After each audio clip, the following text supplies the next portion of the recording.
discuss or consider upon this formal action will be taken listed below.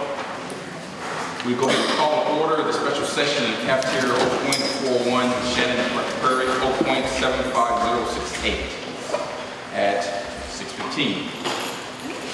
We will not call roll call, we'll wait till 6:30. With that said, we continue forward. First order of business is the annual report. Thank you, Lord. Dr. Strike, I'm here to present our 2013-2014 annual report. There are 5 parts to the annual report. The annual report consists of the Texas Academic Performance Report, otherwise known as the paper, for both the district and all campuses. We have the King's Financial Standards Report from the 2012-2013 District Financial Actual Report. We also have the Campus Performance Objectives, and this is for any objectives written into this campus improvement plans for system safeguards missed in the state accountability. We also have a violent or criminal incidents report. And then the 5th part is the Texas Higher Education Coordinating Board information for each high school. So when we look at the Texas Academic Performance Report portion of the annual report, it's compiled by TEA for every district and campus using themes and student assessment data. The TAPR, which I showed to the board in January, consists of the cover page and then the accountability ratings for the districts and campuses. It also includes the performance-based measures for special education monitoring, any distinction designations that the district and the campuses receive. It also consists of the 2013-14 district and campus performance, the district and campus profile. In section 1, under performance, it begins with summarizing student performance on the STAR, and it includes all of the tests, STAR, STAR Spanish, STAR L, STAR Modified, and STAR Alternate. It included the cumulative passing rate from first and second administration of grades 5 and 8, reading and mathematics. The third administration is not included in this report because it's not included as part of our accountability. For 5th and 8th grade retests, it's only the first and second tests that are included. It also includes the cumulative performance for the EOC assessments administered in July 2013, December 2013, and spring 2014. Last year, the accountability system began our accountability measures for the year beginning in July. And so any of the students that retest for the EOC in July are counted in the following year's accountability. It only includes performance for students in the accountability subset. So it only includes those students that are enrolled on the snapshot date, which is typically the last Friday of October, preceding the test administration dates. It also is going to, we've talked about the phase-in standards and how the different phase-in standards that the state has set up. And so it's going to report those at the phase-in satisfactory standard. It also reports it at the recommended standard and the final standard. It's reported by grade level and for all the EOCs. It's reported by subject, also by student population groups. And on the report, you'll remember that we have the state, the region, the district, and then the 10 student groups, and then also the same for the campus.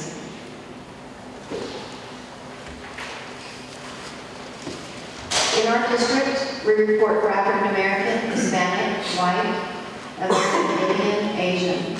At the district level only, we report for Pacific Islanders. And then at the campuses, if they have enough, we report 2 or more races. We report for special education, economically disadvantaged, and English language learners.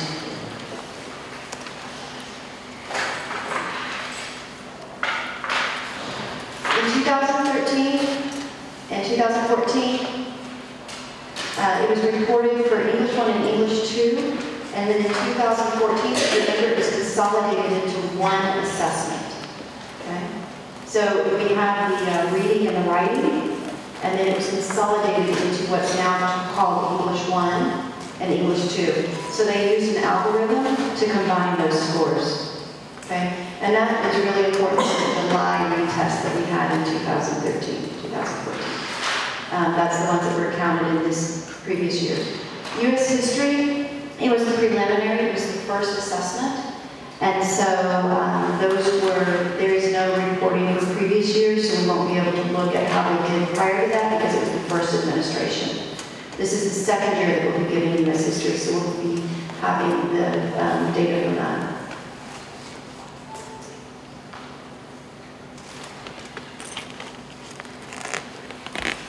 I talked about that we look at the star percentage phasing standard or above, and it's accumulated across all grade level and all courses. It's reported for all subjects, and once again, it's still the same state, district, region, and student population, so that we can see how we're comparing against the region and the state. These are the data that TEA used in determining Index 1 and Index 3 scores for the district campus accountability ratings that we shared with you in October. Example performance data for district students I've included for reading in a chart form. This is the same data that was on the TAPR that we talked about in January. And for math.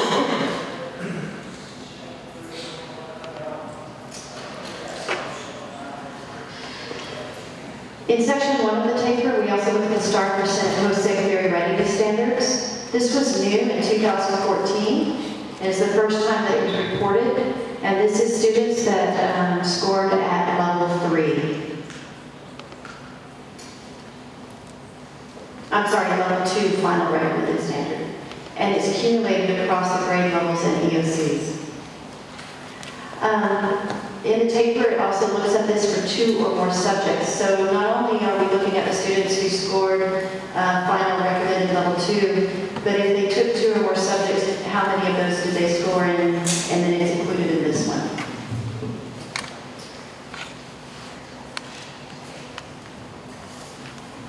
This advanced measure is used for determining the accountability in Index 4 for all of our campuses and for the district.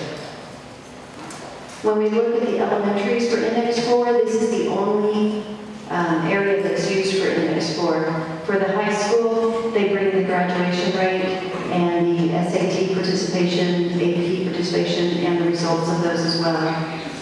But for our elementary schools and Index 4, this is the only piece that's included there.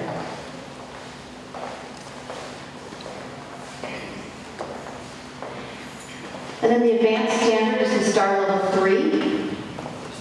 It's accumulated across the grade levels. It's reported for all subjects. It's the indicator that's part of determining the score for Index 3.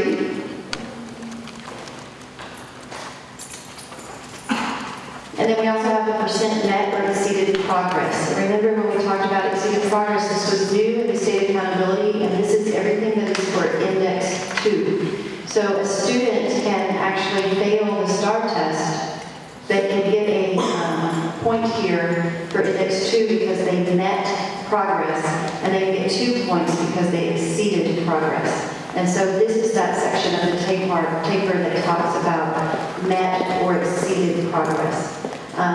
This is the only thing that is measured in Index 2. And then we have progress or prior year STAR failures. And this line of the taper looks at the students who failed the 2013 assessment and how many of them passed in 2014. So what was our percentage of previous failures that are now passers? Continuing to look at the performance, we look at tax exit level cumulative pass rate, and this is at the district level only. We are still testing students at tax, and we are still reporting that. This is our first group of seniors that will graduate under the new STAR tests. And then we have the Student Success Initiative. This is the initiative where we retest our 5th and 8th grade in reading and math. And so this is the level of students that pass with the Student Success Initiative. It also talks about the percentage of students requiring accelerated instruction. Any student that does not meet standard has to go through accelerated instruction. And then how many met standard on the first and second test combined. It also gives us measures on the bilingual education and English as a second language programs and how those students do on the STAR tests. And it breaks them up into limited English proficient students as well as bilingual students, so we know what program of service that they're being served under. The report then goes into looking at STAR participation for all tests, and this is our attendance during the tests. Our attendance rate for the school year, our annual dropout rates. It looks at our longitudinal graduation rate. We have a 4-year rate, and we also have a 5-year extended rate. So the students that didn't graduate within 4 years, how many of them did we claim back and get to graduate within the 5 years? And then we have a 6-year as well. It also looks at our recommended high school plan and our distinguished academic plan for graduates, and how many students did we graduate under each of those plans. And then it looks at our advanced course dual enrollment completion. It looks at our college-ready graduates, and this is based on TAKS, SAT, and ACT scores, something called the TSI score that we receive for those. It also looks at our AP results, our SAT and ACT results, and graduates enrolled in Texas institutions of higher education. This one, it's only if they can find the student and if they're using the same PINS ID that we used here. Some students don't give us their social security number, and we assign them an S number, but then when they go to college, they use a social security number, so it's a different number, and they don't match, and so we don't get credit for those students. We wouldn't get a credit for any student that attended out-of-state schools, private schools, unless they participated in this organization. And so, we had some students go out-of-state, we had students go to the Naval Academy. Those students are included in these reports. And so it's only students that are going to the Texas Higher Institutes who participate. Section 2 is our profile. This is where you're going to have all of our demographic information on our students, our ethnic distribution for that year, how each student was coded, our graduates by ethnicity, our retention rates by grade, and our data quality, meaning how well did our PINS match up with our assessment data. You're also going to be seeing our staff information, same type of stuff, our total staff, what type of position they hold, how many years they've been with us, number of students per teacher, average years of experience, average teacher salary, instructional staff percentage, and our turnover rate.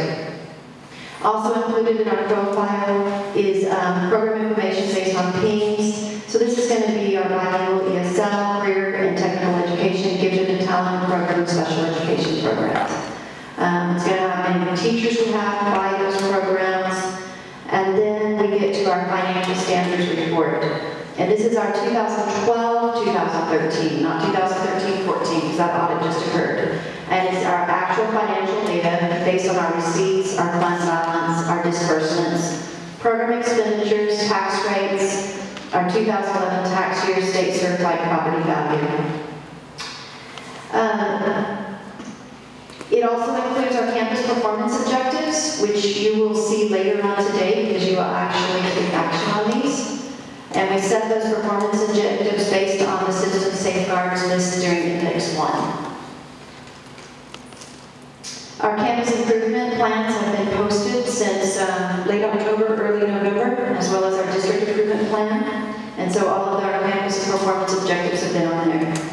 It also shows a report on violent or criminal incidents and number, rate, and type of violent or criminal incidents.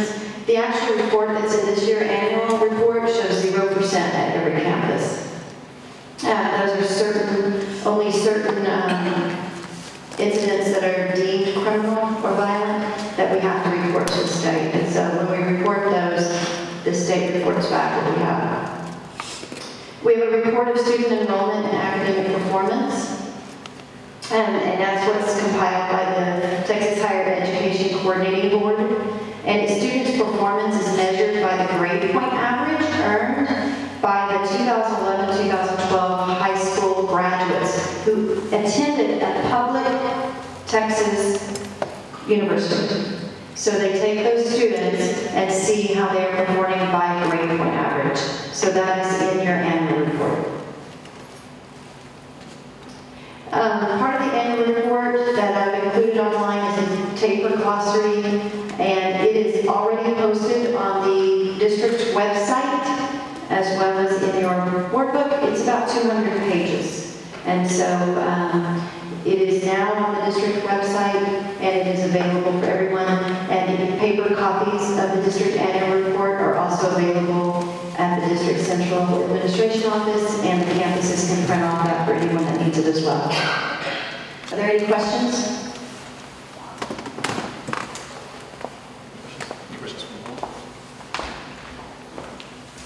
I don't know if it's a question more than just a comment. There's a significant gap in the SAT scores, almost 100 points for ACT and ACT. So we need to continue. We have a high graduation rate, and it's great, but we need to bring that close. And that's why I guess I keep pushing the ROTC, the JROTC, and the Career and Technology School, because we have students that are not going to go to college, that are not college ready, but we need to make them world ready. Yes, sir. And we are interviewing this week for a director of professional learning and advanced academics, and so that is going to be a focus of ours. It has been a focus of ours. It's been a focus of the high school, and we do need to close that gap in both ACT, SAT, and AP. Thank you. Thank you. So much. Any more comments? Comments? Ms. Speaker, thank you very much. I appreciate that. If there are no more comments, we'll move on to the citizen input. Is there any citizen input? No. No citizen input? Okay. If there are no more comments, entertain a motion for adjournment.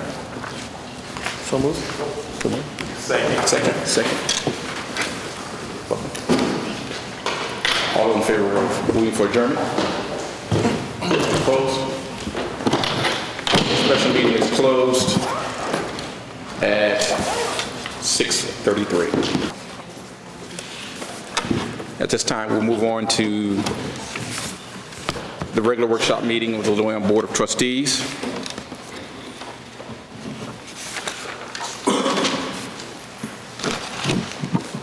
At 6:35.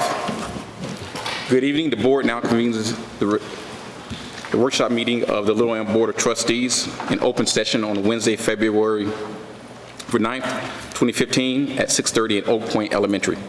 I am Delion English, President of Little Elm ISD Board of Trustees. On the board's behalf, I'd like to welcome all who are present and to our video viewers. Let me introduce my fellow trustees and staff. Seated to my right, Mrs. Leanna Harding, our Vice President. Trustee Cooper Begas, Trustee Christopher Williams, and Superintendent Dr. Lois Stripe. To my left is seated Trustee Alex Flores, our Secretary, Trustee Stephanie Gregg, who's unavailable this evening, and Trustee Melissa Myers. For our cabinet members, we have present Deputy Superintendent Matthew Gutierrez, Mrs. Cleota Epps, our HR, Cindy Micka, and Director of Business Services, Suzette Henderson. For the public, this is a workshop meeting which allows the board to discuss the business of the district.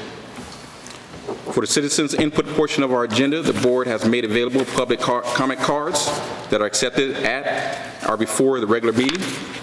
Cards are not accepted after the meeting has started. All cards will be collected and given to the board secretary or representative who presented to the speaker during the meeting.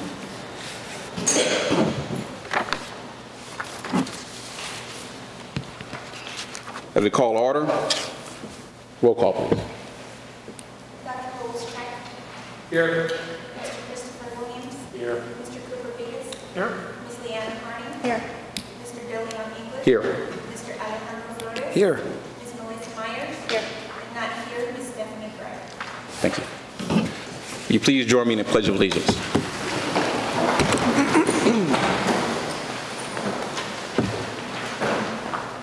Pledge allegiance to the flag of the United States of America and to the republic for which it stands, one nation, under God, indivisible, with liberty and justice for all.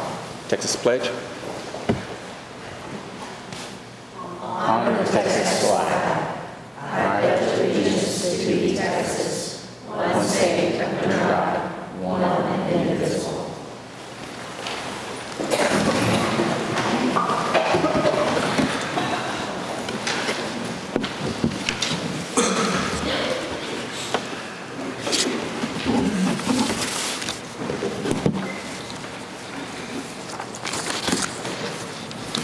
Before we move on to the items, move up a small public comment from the boards and from the president's standpoint of view.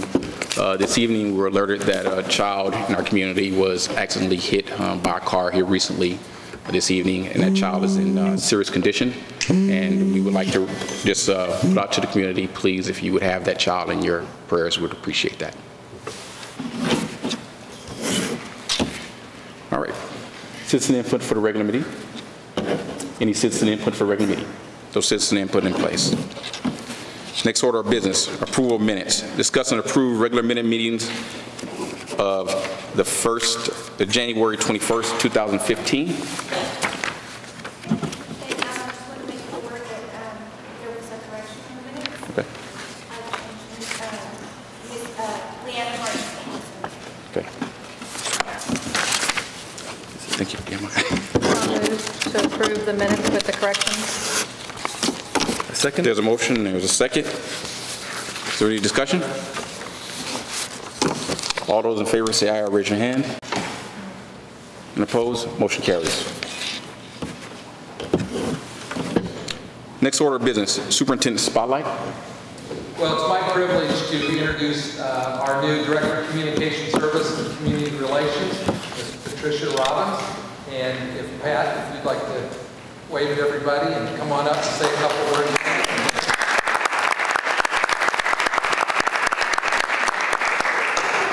Pat has a great background, has already been a great asset. She was approved on one Monday, and the next Monday was on the job and attended the superintendent's leadership team and working as a team with Cecilia. So, Pat, if you'd like to say a couple things?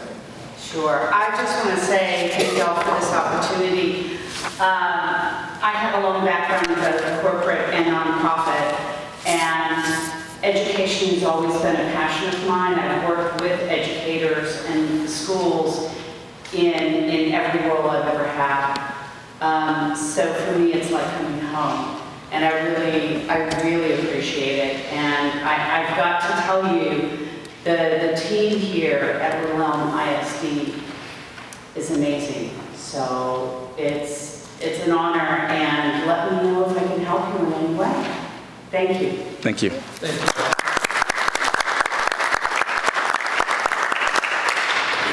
you. Ms. Robbins, welcome aboard. Thank you for being a part of us. Next up, order of business, report of the superintendent. I'd like to invite Russell to come up, and he's going to ask two kind of back-to-back there, increased bandwidth A and his technology update. So I'll turn the floor to him. Good evening, board members. I appreciate the opportunity to come and speak with you about a couple of issues that we want to update you about in technology. The first one is at the suggestion of our E-rate consultant, I launched a project to identify, evaluate, and recommend options for increased bandwidth to meet or exceed the recommendations of the State Educational Technology Directors Association. Currently, we have 250 megabits of bandwidth coming in, megabytes of bandwidth coming in, and the cost of bandwidth has come down so much. We are actually going to look at 1 gigabyte of bandwidth, and it will actually result in a cost savings. So we're very excited about that. Other technology items that were requested at previous meeting, one is a snapshot of the current repair status of Chromebooks. We take a snapshot once a month, and the last available snapshot was the 16th of January. We had reported 81 devices that were out of service at that time. That's 3.25% of the Chromebook population. We are gathering information to determine whether the return on investment of the insurance program is actually worth us continuing that program. It is taking an unacceptable amount of time, somewhere between 11 and 14 days on average, to get a Chromebook repaired through the insurance program. And so we are preparing a proposal to provide in-house repairs, which would decrease the estimated turnaround time from an average of 14 days to an average of 4.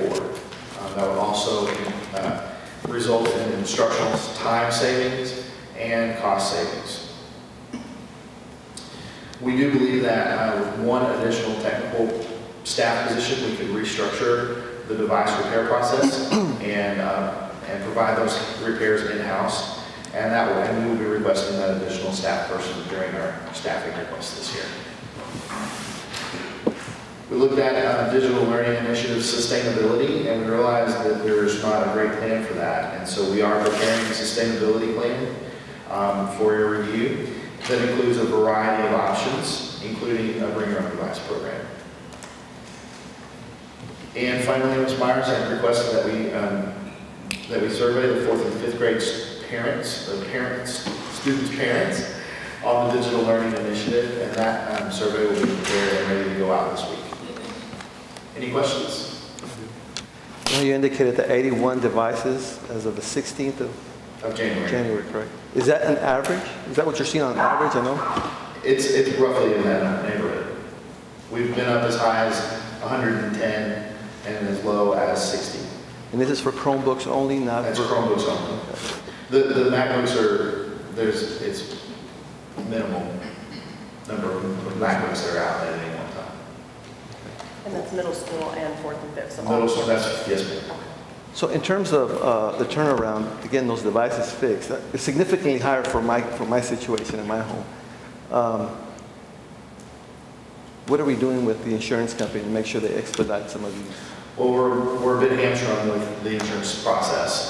It takes sometimes 24 hours to get the claim filed, and we could not hear from them for up to 48 hours on whether or not the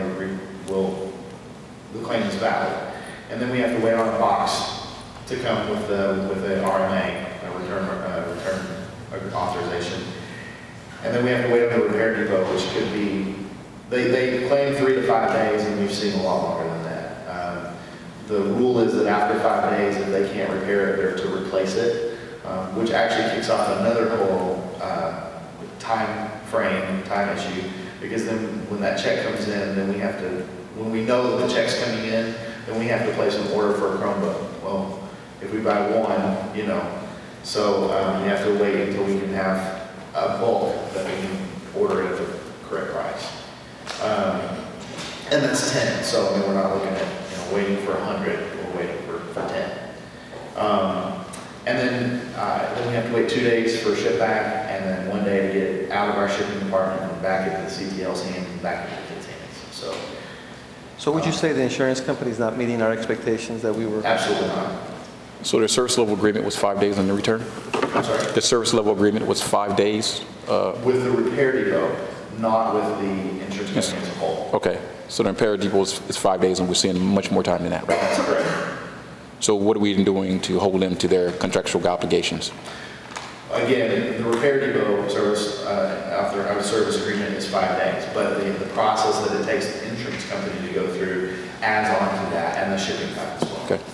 What about for students that are not in the insurance program?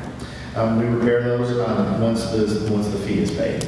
Okay. And we do that in-house. So that's relatively We're seeing about 4 days. 4 days, okay. Thank you. Certainly. Any other questions? All right, thank you very much. Thank you. Next, we have Assistant Superintendent for Curriculum and Learning Services, Cindy Micah, with a Curriculum and Learning Services update. Board, Dr. Strike, thank you. I'm coming today to talk to you about the transcripts and just give you an update of where we are on those. From where we were last year to where we were this year, and I got this straight from Brandon Mount, we have come a long way, and we really have, I promise you. What we have done is we have, last time I spoke to you, I told you that we were going to have to completely rebuild what's called the course catalog, the back end of the system. We put in dirty data. We got dirty data out of Texas, we put dirty data into Focus, which is what I shared with you before. So what we did is we looked through about 6,000 courses, and the counselors line by line. There are about 30 columns for every course to make sure that it was spelled correctly, that the PEMS code was correct, that it had the correct credit weight, that there were any special circumstances, that those were applied. And so that has been completed, and we ran our first proofings of those transcripts and got them out for the first semester. And then we are now going through and there's little situations. So for example, a student that is in band for 4 years, for when does it count as a PE credit, when does it count as a local credit? And so those are the scripts that are being written now and processed and verified to make sure that the algorithms are running. And so having Brandon on staff and him able to run and write those codes for us has helped immensely. We are confident that we are not going to have any issues. We will be, we're actually meeting, if not every week, then every 2 weeks, in a meeting with Brandon and the high school. So we're very confident on our transcripts right now. The next thing you had asked, I wanted to report to you on our grading guidelines and the revisions there. We've already had meetings, and we're actually meeting again this week. And so that's a process where the principals and I and all of the coordinators come together with special ed and also our ESL bilingual, Ashley Glover, come together and we look at all of the dimensions of our grading policy. And so that will be ready to go forward for the fall. And so those revisions are occurring. Any questions for me?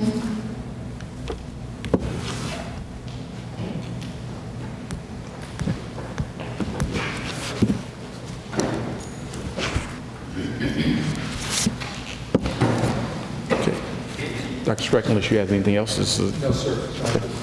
Okay.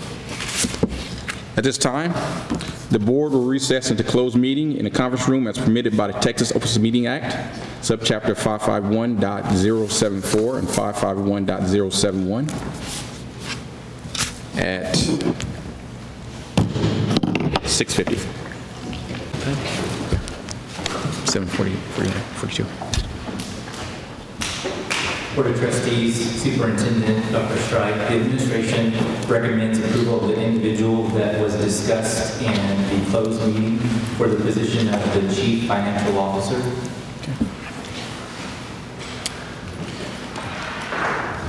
Is there a motion for approval of the CFO as recommended by staff? So moved. Is there a second? Second. There's a second. All those in favor for approval? Discussion? Oh, sorry. Discussion. My bad. So in looking at the document sheet, it's saying financial implications, existing funds already allocated for 2014-15 will be utilized for salary and benefits. And then it goes on to say estimated cost for salary and benefits for the FTE is an estimated X. So is it absorbed? Is it not absorbed? That is the salary that would be remaining for the remainder of this individual's coming in after mid-contract. So that salary would include benefits for February through June. And is that, it's public record, is that 62.5? Is that coming out of fund balance? Are we paying that, or is that just what's being absorbed? It says existing funds already allocated, so I'm confused if it's saying existing funds are already allocated, then there really is no financial implication. It's absorbed in the budget. Right. To me, financial implication is above and beyond what we already have budgeted. Correct. This is monies that were already budgeted for the 14-15 school year. Okay, so So I'm not, we are not, the administration, asking for additional monies. You're not, For this okay. FTE. okay, thank you. Thank you, Mr. Cooper. Any further discussion or questions? Make the motion again? No? There are no further discussions, questions from the board. All those in favor of approval of CFO as recommended by staff, please raise your hand or indicate say aye. All those opposed, motion carries. Discuss and consider action on adding a PDOS appraiser.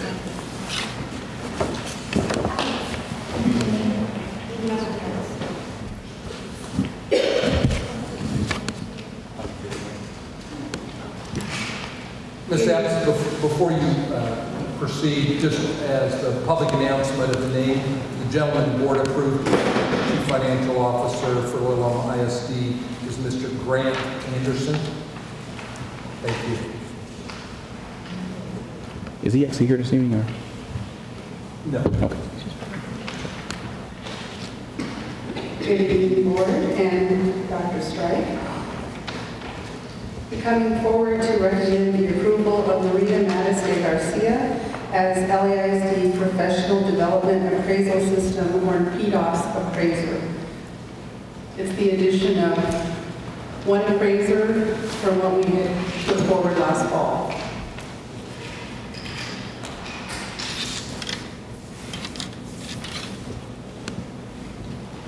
Maria Martinez Garcia. Okay. Standing. PDOS.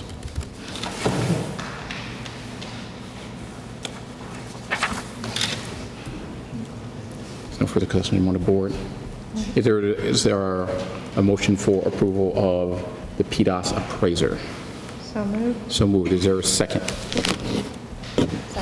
Second. Discussions by the board? Just to clarify, this is for Lakeside Middle School. Okay. No discussions by the board? There was a motion and a second. All those in favor of approval for PDOS appraiser, please raise your hand and say aye. And opposed? Motion carries.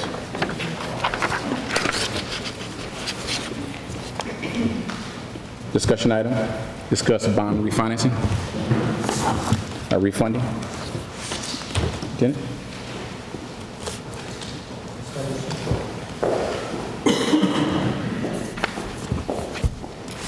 Good evening, members of the board, Dr. Strike. Tonight we have with us Derek Cooney with RBC Capital and Rob Collins, and we're going to go over some bond refunding options available to our district.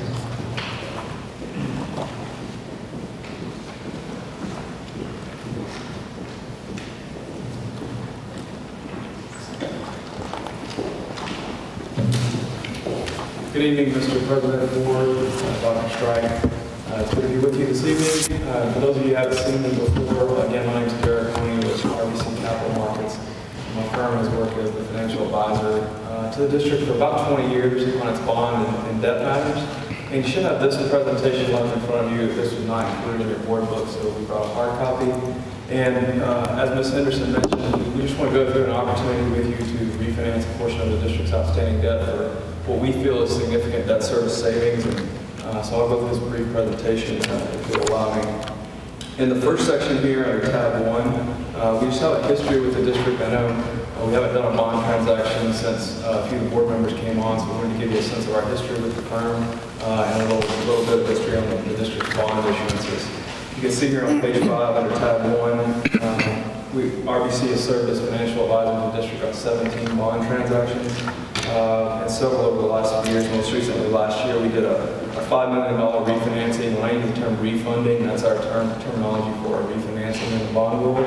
And then also we did a maintenance tax note issue for some renovations at your middle school.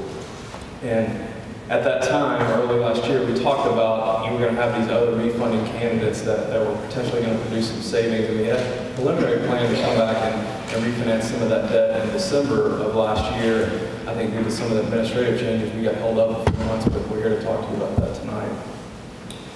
And tab 2, just give you a sense of what's going on in the bond market and markets in general. As you've probably seen in your accounts or the district's accounts, interest rates are at all-time lows, and they just continue to trend lower.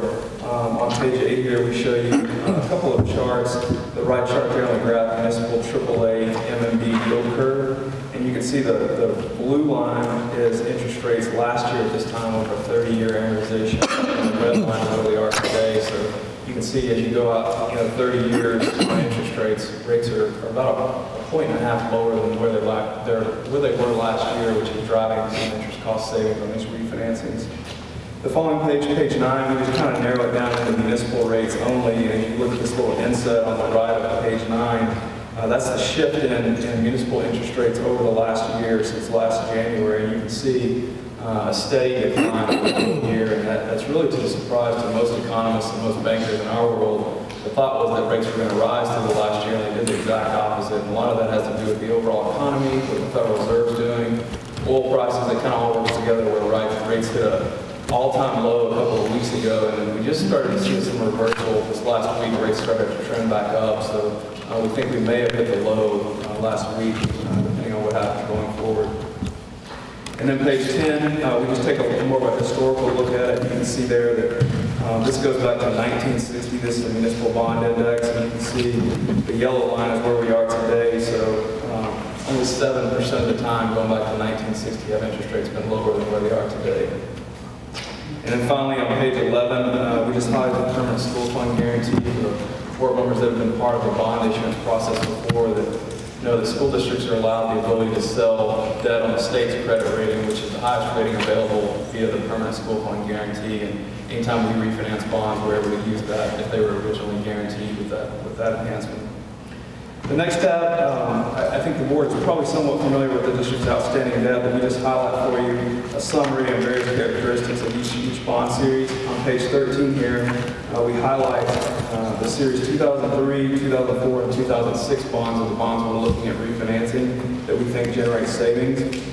And if you look about halfway across this table, under the column first call date, you can see when municipal bonds are sold, they're generally sold with a 10-year call option, meaning you can call those bonds in from the investors at that 10-year period. And as we start getting close to that call date, that's generally when it starts making sense for us to refinance. And you can see the ones in the blue bar there are already at that call date, and then the ones in the yellow have a call date coming up in just a couple of years. So we're really at a point where we can generate some savings. The following 2 pages just detail the district's outstanding debt further by principal and interest and by series. So then in section 4 is really where I want to spend the most time as we start looking at refinancing opportunities. For the board members that have been on the board in the past and have done a refinancing, we've sometimes talked about what's called the bank qualified limitation. And what that is a federal tax law that if a municipal debt issue is only $10 million in a calendar year, then you can make that designation and actually achieve a lower interest rate. So we've done that in the past, and we're talking about doing that again. So we looked at 2 scenarios here.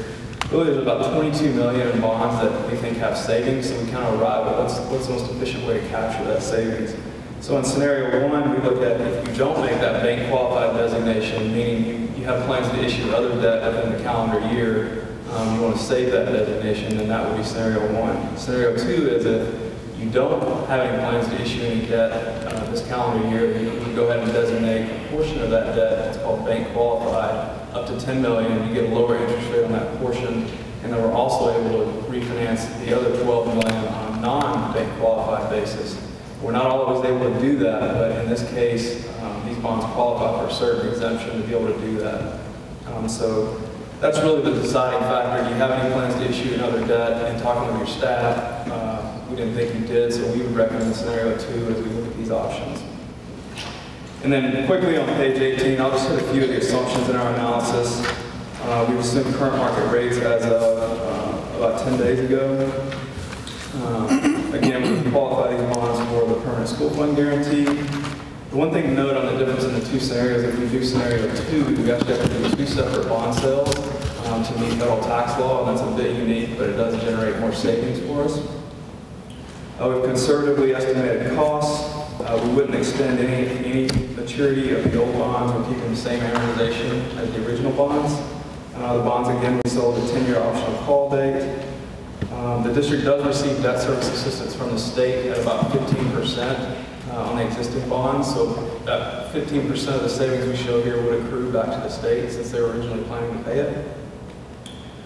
Again, scenario 2, we would be making that bank qualified designation on a portion of the debt, so you wouldn't be able to issue any debt the rest of this calendar year. And then finally, the last bullet point there, what we've done in the past is the board has authorized what's called a parameters bond order that pursuant to certain parameters, which Rob Collins is here with me. He's the district bond counsel at Bracewell and Giuliani.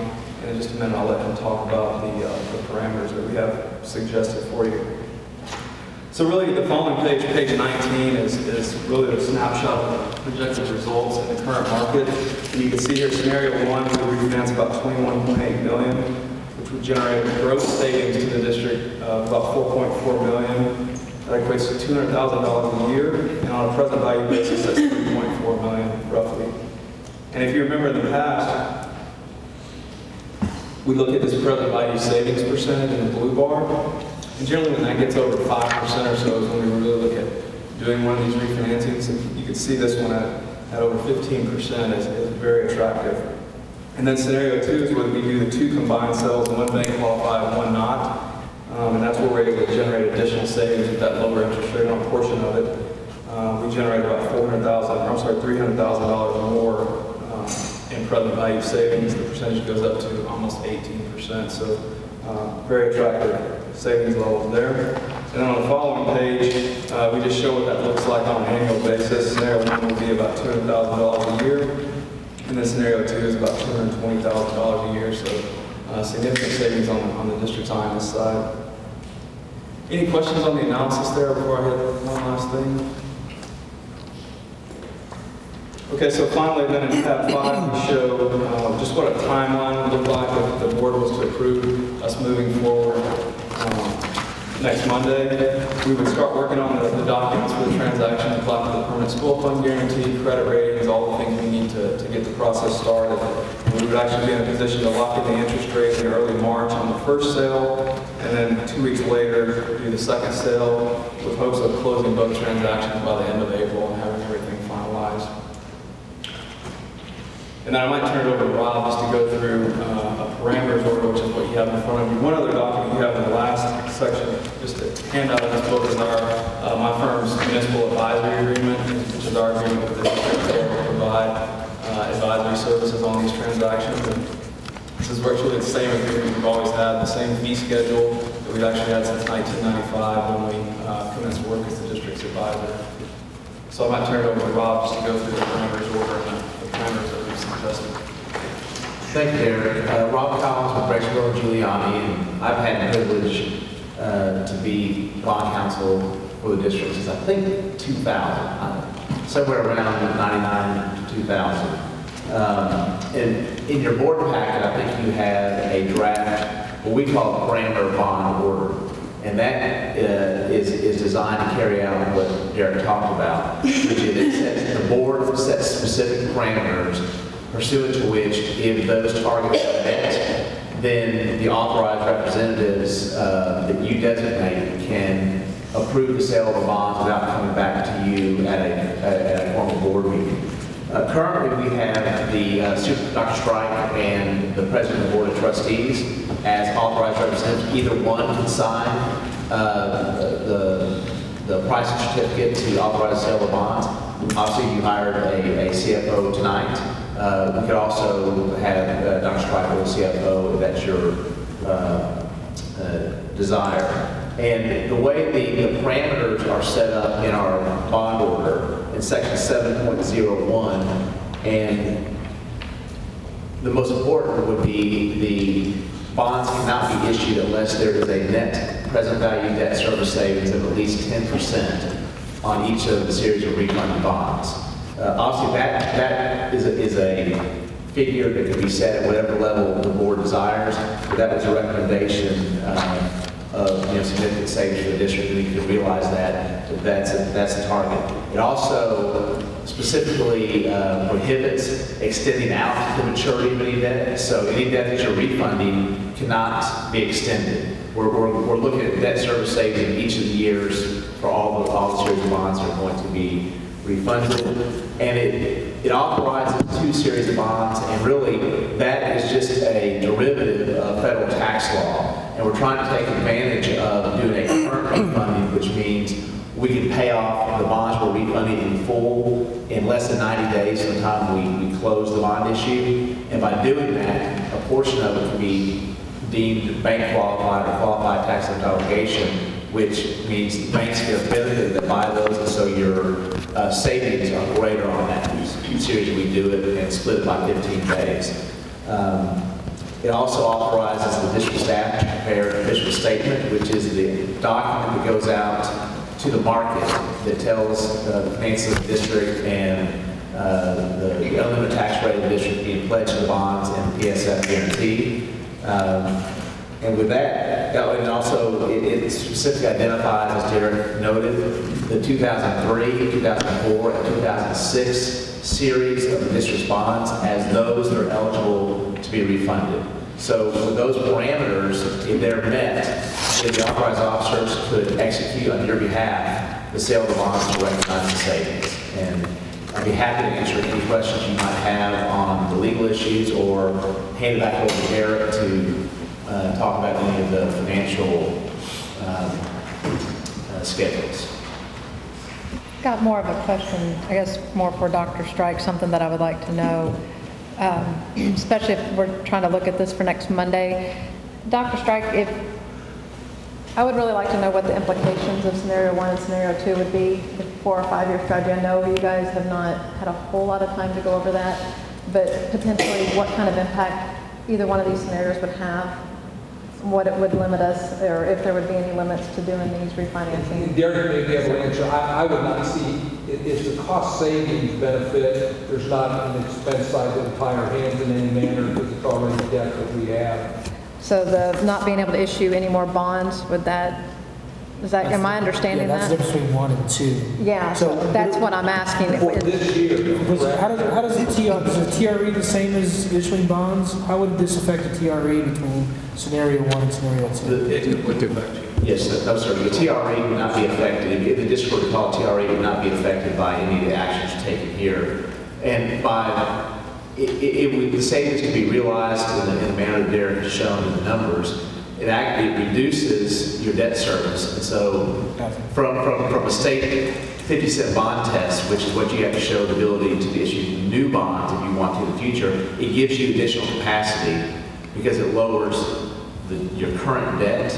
And so that's a positive for whenever the district goes forward with another bond issue or has another need to go out for another bond issue. And we're already at the 50-cent test, so. Correct. Is this going to drop that? No. The refundings are not required to pass the 50-cent test again. If you've already, because you passed the 50-cent test when these original bonds were issued. Correct. And since this is for debt service savings, there's a state law does not require you to prove up that you can pass the 50-cent test, although you would be able to pass it. But we're going to maintain 50 cents. If not lower. Then that's my question. Yes. Are we going lower than 50 cents? That's more Does question for this staff. take us lower than 50 cents? Potential. Help me understand potential. Well, it would depend if we issue additional bonds. Because we have some bond capacity, right, Derek, right now? That's right. You've got 21 million in authorization. From 2012. Yeah, it's actually 2002 authorization that we've been issuing over the years, but right, any But this transaction itself, so forget about, because if we do 1 or 2, we may or may not be able to issue bonds. But this transaction itself would take us from 50 cents to... it's going to be a marginal difference. It's $220,000, and you're off your total payment. That's not much. But every bit creates more capacity. So when you do decide to want to issue your new money, it helps you to pass the 50-cent test. And I think the other piece is if we look at the TRE, which typically is on the M&O side, we could potentially do a tax swap if we need capacity and take it off the debt service side. Okay, so And swap it over to the M&O side Yeah, so if we're 50 cents and we did 13 cents TRE, we would take that off of the debt service side, great capacity. And taxes would have to go up because you'd have to put it back on if the constituents passed another bond. Sure. And some of that does get very tricky. It's how the state formulates a 50-cent test and all the revenues that you can allocate some of the state revenue sources to get you below the 50-cent test. We can certainly come back if the district decides to go forward with TRE and kind of walk through how that may affect your bonding capacity going forward as well. And I do want to say the whole reason that we're separating these into two series is a federal tax regulation. And so before our foreclosability, if you decided in the fall that you needed to issue a new series of bonds, we could visit that again to see if that we can still do that without violating the rules. We're already split those out. But that's a question I would need to visit my tax lawyer, and I apologize for that. I think practically, if you're going to sell new money, just in my experience, that's a several month process. Yes. By the time we get this done, we're talking the end of April. We could actually price the bonds in December and close them in January. So I don't see it as a realistic hindrance to you unless you just had some emergency. And I think with the district's sizable fund balance, I think you'd be able to handle that until we could sell bonds. Excellent. Right. And I think your comment too about 220,000 a year, albeit over 4 million total, that's not going to drop that much in terms of the 50-cent tax. Yeah, that's why we always look at the PV savings percentage as a percentage of the bonds you're refunding. Does it make sense as opposed to the total dollar amount? Whereas we're talking about 18%, 5% is usually our parameter, so it's really attractive a level to look at moving forward on. It really doesn't give us a whole lot of room. If we wanted to sell additional bonds, it really doesn't give us a whole lot of room anyway. Well, you get so constrained when you're at 50 cents that every little bit helps. And the district has improved in their ability to issue debt. We could come back and show you what it looks like, but the growth you've had over the last couple of years would give you a good shot of being able to sell your remaining authorization if the district wanted to look at doing that. I think in the past couple of years, our plan was, you'd look at the TRE and then kind of build up money in addition to the 21 million to maybe build a school, and I don't know where that stands now, but we certainly can come back and show you what it would look like. I mean, they're both scenario 1 and scenario 2. I mean, I've been on the board long enough, and we've gone through this enough that, 15%, 17% is phenomenal in terms of what we're able to do. I just don't want to hamstring ourselves to not do additional funding or additional bonds this year if we needed to, but I'd also be interested to know, okay, we did this, what capacity does that give us this year? Is it anything significant? It won't be a significant change because it's $200,000+ a year. So we go out for couple $1 million bond, we couldn't do much. Well, you've got the 21 million in authorization. You probably could sell all that, just depending on what assumptions we look at, what happens with your value this year, kind of how we structure it. We've talked in the past, when you sell current interest bonds, you're going to have to sell capital appreciation bonds. And when we started looking at it, it's going to be all capital appreciation bonds. And we said we need to just weigh. Now it's getting to the point where you probably can do all current interest bonds. And again, we can show it to you if you think that's something the district would want to consider. But it won't affect, this kind of stands by itself. I would recommend moving forward with this now, because the longer you wait on this, the more absolutely. It's the scenarios. So you think that if we did this, we would have the capacity to sell all $21 million and stay under 50 cents? I think so. I need to go run the numbers. We haven't run them recently, but I think so. So if you decided that, hey, we actually do want to sell new money in 3 months, if we can do that, then yeah, I would say let's focus on scenario 1 and leave it open. I don't think we're ready. I just wanted to make sure I fully understood kind of what our position was. And to your point, by the time this gets done, and thank you for tab 5 on the calendar, because I know we've gotten to this discussion before, but how long is this taking? So thank you for that. I know you're going to hold me to that. Great, I am. Okay, it's just for me, it was just kind of understanding where our position was. I think I'm comfortable in saying we're probably not going to sell bonds this year to the board, and we should go with options. Yeah.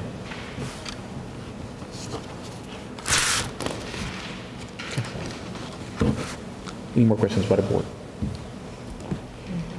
Ms. Cooper, thank you. Do we want to talk about parameters now or parameters next week? Do you guys understand? Are you guys comfortable with this, or do you guys want to review it and come back and talk about it and discuss it next week and basically we'll go for approval next week is what will probably potentially happen unless you guys want to. I think one thing I did fail to mention is the authorization is right now effective for 180 days, and that if it's not exercised in that time, it automatically expires unless the board comes back and reauthorizes that time period. So we got some time. Yeah, we got time. We got time. We're going to try to move pretty fast. No, we have time next week. Right, the goal would be to do this quickly as But you mean 180 days from the president to get it No, executed? because next week when we vote, we have to vote on what that parameter is. Yes. Gotcha. So one of the ways of doing that is if you look at page Tab 5. 19, you guys correct me if I'm wrong on this, we can simply say, we vote on this in the parameter of debt service savings as a percentage of bonds to be refunded at 10%. Our parameter statement can be as simple as that, correct? Yes, sir. And that's currently what's in the draft order that you have. It is the refunded bonds shall produce a total net present value debt service savings of at least 10% of the principal amount of refunded bonds, which is the measurement that they're just showing you in your debt service savings schedules. Right. And that's on my recommendation on what was used in the past. I think that's a... We're using 10% in the past? Yes, sir. Okay.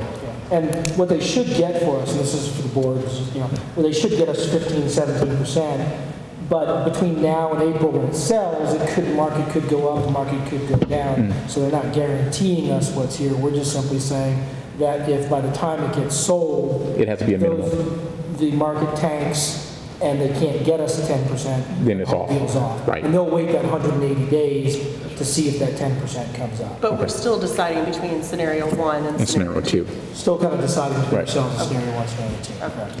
And the way the order is drafted, it allows, you can do it either in one series of refunding bonds or in two. Of course, if the board if the board determines there will be another debt issue this year, you may want to consider doing it in one, but that's, from the limitation where it is on a calendar year, it's not on a school year. So anything that would close January 1 of 2016 or later is next year for consideration of this qualified tax exempt obligation. So I just want to make sure that's also, it's not the calendar school year, it's the calendar year. So if there was any determination we were going to spend part of the bond money in the next year, that's... Only if you're going to issue the bonds, because you have the ability to do what we call a reimbursement resolution, and let's say you want to start a process for a new school and spend some amount of money before this calendar year ends, and you had fund balance to do that, you could pass a reimbursement resolution that says we're going to reimburse ourselves from the next series of bonds, and so if you spend $1 million of fund balance, when you issue the bonds next year, you can reimburse your fund balance at $1 million and still take advantage of that. Right. In my experience, it always takes longer than boards think to actually sell the new money. So I always say, we'll recommend locking the lowest rate you can on refinancing, and then we'll figure out the new money, at that time. It's the first time I've actually understood this front to back. So I just want to talk as I what I'm understand it talking now. about the first time ever.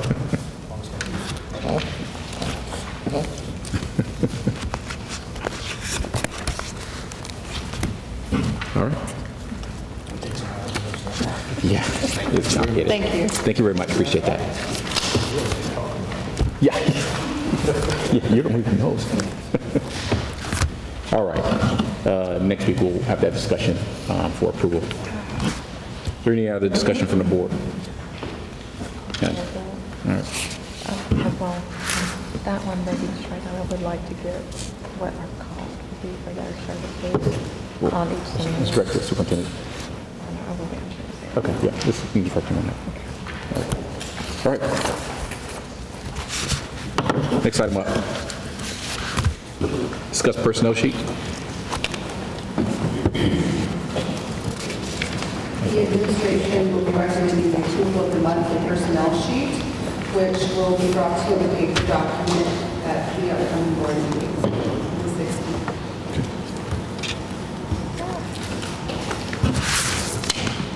just as a side note, we will have 3 teachers on there that will fill the last 3 open spots in the district, so that's a cheer.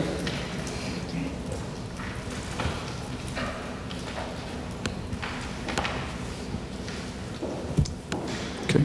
The next item, the special education FTE. The administration will be recommending approval of 1 paraprofessional FTE to serve special education at the Prestwick STEM Academy. It is due to increased student need due to the instructional model at Prestwick, specifically the project-based learning and modular schedule. There is a financial implication to the budget. However, for the remainder of this year, it's going to be offset by special education covering that cost.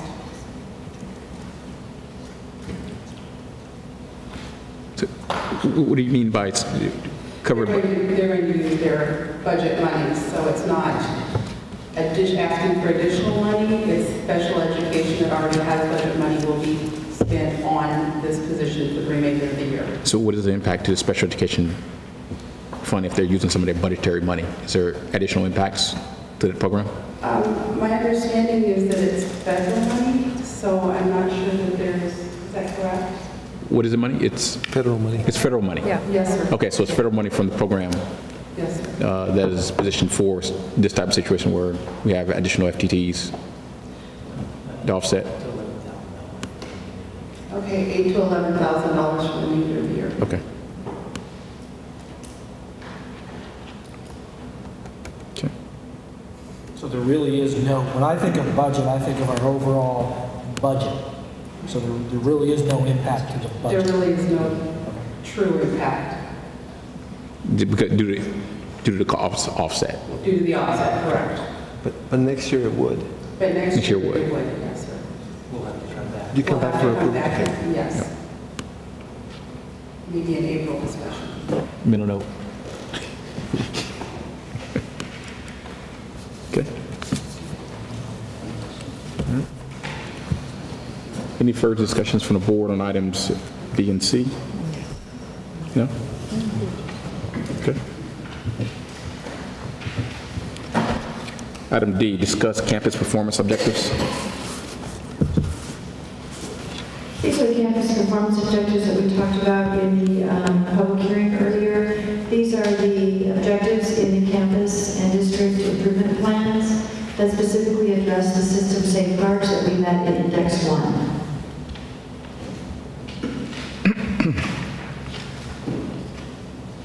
Each year, the board has to approve these as part of the annual report. This is the only thing in the annual report that the board has to approve.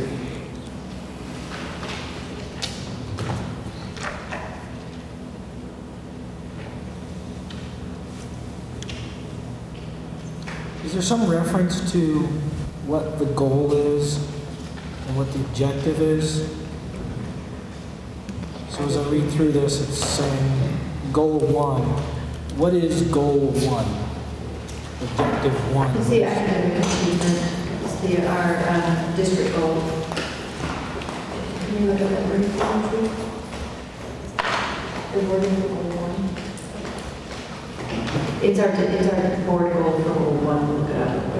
Yeah, if sometime this week you can just. I'll revise that. Yeah. I will revise that, I'll put that in, and I'll also have us revise exactly what the objective is. Okay. And the strategy. And a strategy also. The strategy is what's listed there. Okay. But we'll do all that Okay. before the next board meeting. Okay.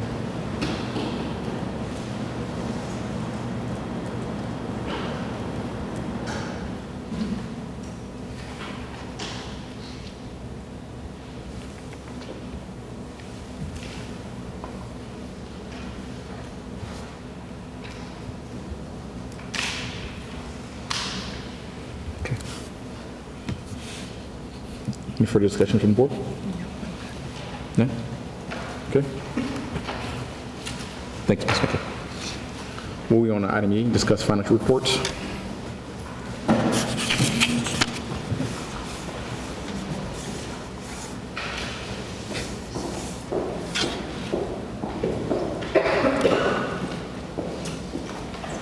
bringing to you consideration or approval discussion for the December 2014 financial statements. We have various budget amendments that do cross functions, so they do require board approval for those adjustments to be made to budgeted line items.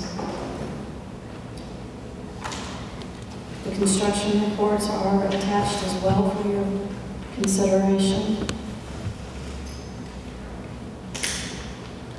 On the budget amendments, there's a couple lines here that talk about allocate funds from fund balance to cover expenditures for remainder of school year.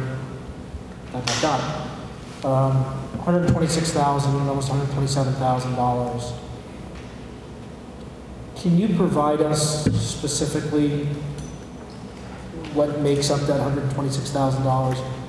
When you talk about salary and stipends, but I'd be interested to know, because I don't, and maybe I missed it, maybe I just didn't ask the right questions or understand it correctly. I'm surprised that we approved, that I approved, FTEs and stipends that would have pulled from fund balance. I don't recall specific conversations where, and that's kind of where I was asking some of these specific questions earlier about, is this coming from fund balance, is this not coming from fund balance? If you can just refer us to those specific FTEs or stipends that are making up that $127,000. Yes, sir. Please. The very first one that you're seeing there on the breakdown of the 126,734 is for the position of our deputy superintendent for the remainder of the school year.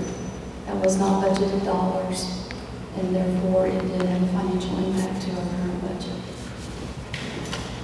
The additional FTE that was approved for the clerical position in the business services department was an addition to our current budget, which would hit fund balance, and it's for the remainder of the year at $15,000. The third one is the salary adjustment made to the assistant superintendent position that will be for the remainder of the year, daily rate change. And then the fourth one was the additional FTE for one of our elementaries needing an additional instructional aid in the special ed department. And that's for the remainder of the year, so we're seeing that sitting at $15,000.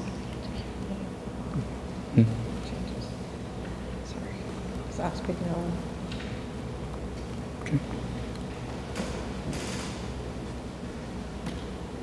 Okay, I guess just poor due diligence on our part, not understanding where the financial implications are going to be pulled from. Because it does say from last board meeting, well, a couple Wednesdays ago in January, it does say deputy superintendent financial implications, and I guess we never asked, is that really going to end up being pulled from fund balance? So that's, okay.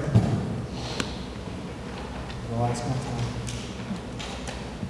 I think there are several items that are now pulling from fund balance.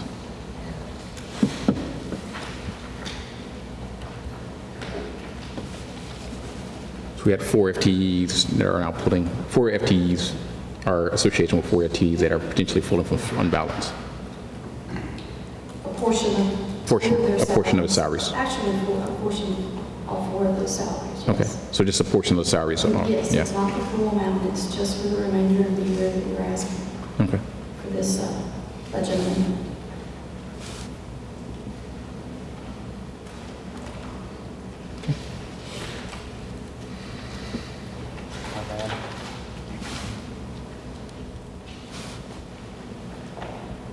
Okay. Any further discussion on that? No? Thank you. Unless you're off item F. Oh, you had a question? No. Okay, I thought you were sure. Item F, discussion gift and donations. We've listed the updated list of those that have been gracious to donate either funds to our district or items, and we just brought that up to date through December 31st, 2014.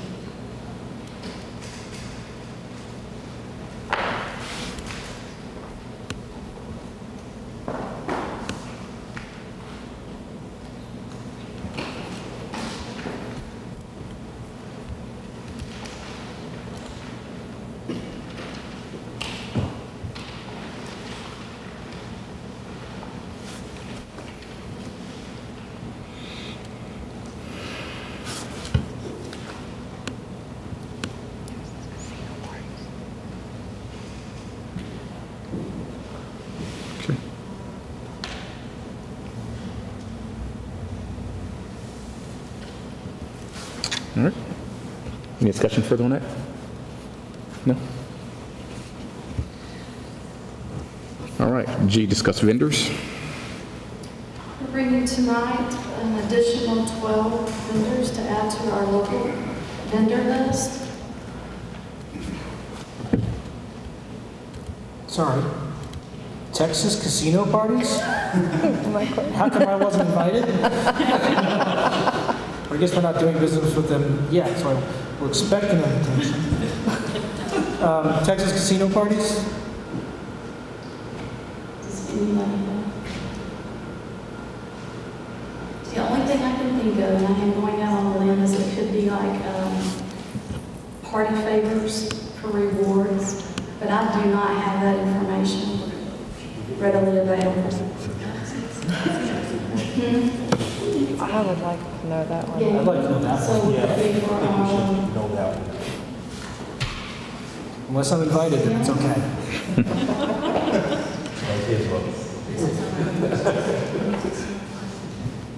I can bring you that information to you.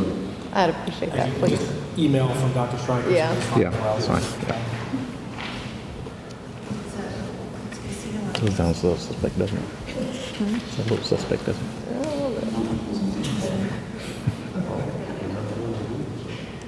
All right. Any further discussion? Good. No? All right. Item H, discuss Little Elm High School warehouse shipping and receiving, plant services, and transportation facilities.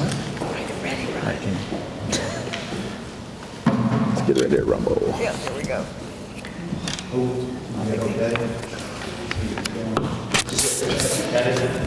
Bottom left.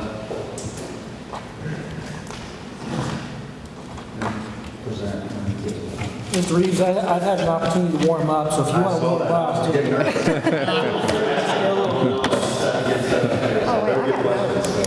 oh, she's got notes. Good evening, Board and President English and Dr. Strike. Thank you so much for letting me come speak this evening concerning the LAISD projects discussion. These are the items that we had talked at our last meeting, and we're bringing to the table to kind of answer some more questions. So remember that we talked about Little Elm High School, also warehouse shipping and receiving, the plant services and transportation facility, and then I'm bringing a new item in the Zeller's offices. We're looking at adding some more offices there, relocating some storage within Zeller's. So we take a look at Little Elm High School. Remember that classroom additions is where the administrative staff used to be located at. We want to renovate those for classroom space. They'll provide an additional 600 students, capacity for 600 students. And the administration is wanting to bring this to you for approval next week so we can make sure that it's open for the 2015-16 school year.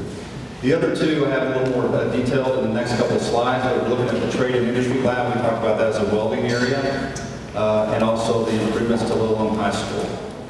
So we take a look at the trade and industry lab addition. Remember, this is our current shipping and receiving area within Little Elm High School. It is approximately 2,300 square feet to 2,500 square feet. So when we talk about adding a new shipping and receiving, a new warehouse space for 5,000 square feet, we can give you some idea of the size.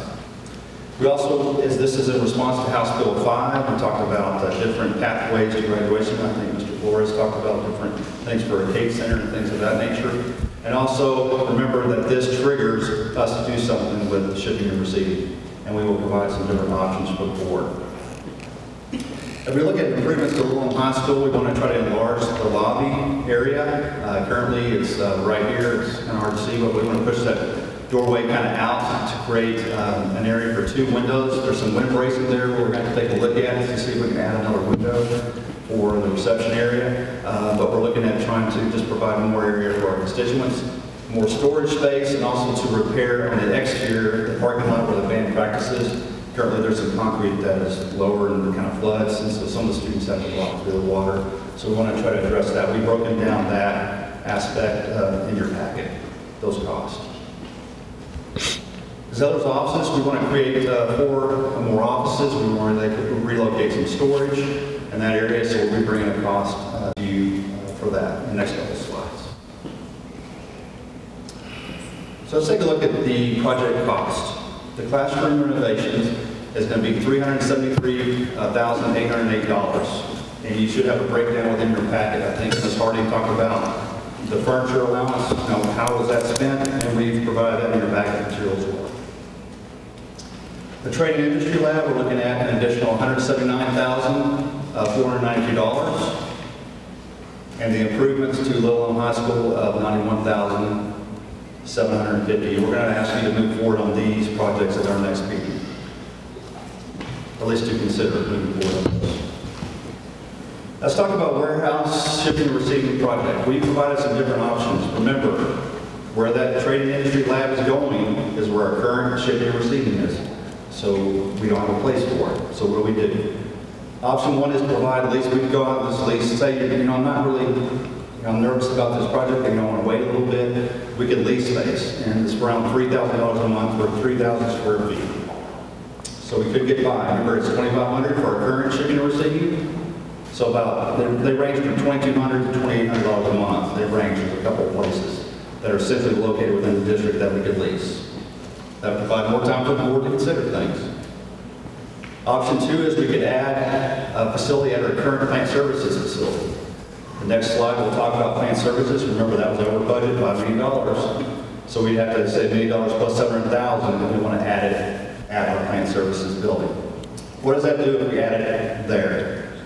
That puts all services in one place, which is beneficial from us.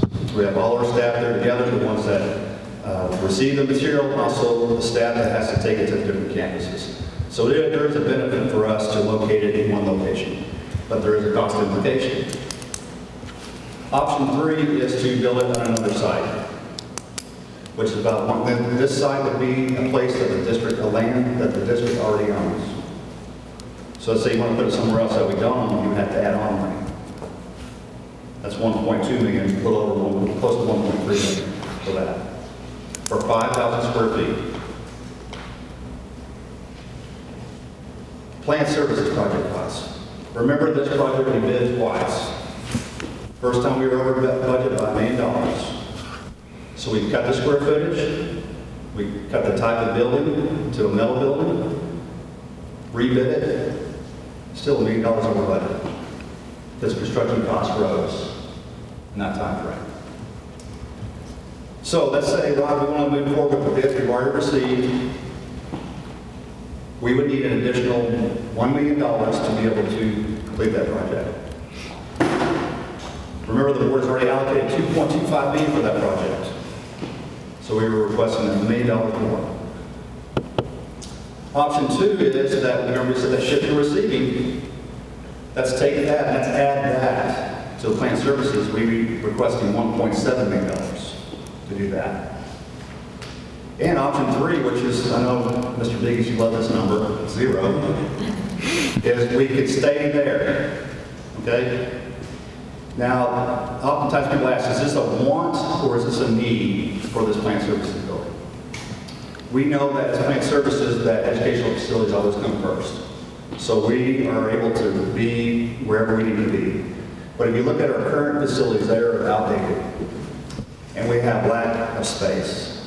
And so on that day, it is a need that we do have. But we will do what we need to do to serve and provide educational spaces first. Because I know the board has some tough decisions on priorities they have to do. Also, the location of this facility is in what the town of Little Land calls a TERS. which is a tax increment reinvestment zone. So what that means in the short term is you're saving money by not building somewhere else, you're staying in your current location. However, the district is not receiving tax base from that area that it could from a business coming into that area. Does that make sense? So in the long run, we're losing money. So is it important to spend money up front to save money down the road? Something you consider. So let's look at the total project cost. So remember, the administration feels comfortable from our perspective to ask you to consider $645,000 for the Long high school projects. Remember, that's that classroom renovation, that's that trade and industry lab, and that's also the entry and the band practice area. We need shipping and receiving, warehouse shipping and receiving. So $700,000, we could add that to the plant services, or we could build it in another location. Plant services facility, we could say let's just move what we have for $1 million, or we could combine the plant services and the warehouse shipping and receiving together. And in Zeller's renovation, we're asking for $25,000 more in addition to our offices and relocation of storage. So notice that I placed things in red. Okay, this is from the administration's perspective, that this is the option that we may prefer to bring forward to you for consideration. So what is that total cost? We would be asking for $2.4 million, a little over that, from the board. So where does this come from? We have the financial advisor that spoke earlier. So let's take it. It can come from fund balance. Currently we have close to $19 million in fund balance. We're requesting $2.4 million, which leaves a little over $16 million in fund balance. Board policy dictates that we keep at least 24% within fund balance, which is $13 million. So we still have some room there, and still, abiding by board policy. Also, our financial advisors talked about doing a reimbursement investment, I guess. They said that we could currently take it out of fund balance and then put it back into the IMS side, take it out of the IMS side later, reimburse fund balance later. So that's an option. But if you go with scenario 2 that they presented, we have to wait until next year to sell any bonds. So I threw a lot at you again, very quickly. So I'll be happy to answer any questions you may have. Mr. Dees.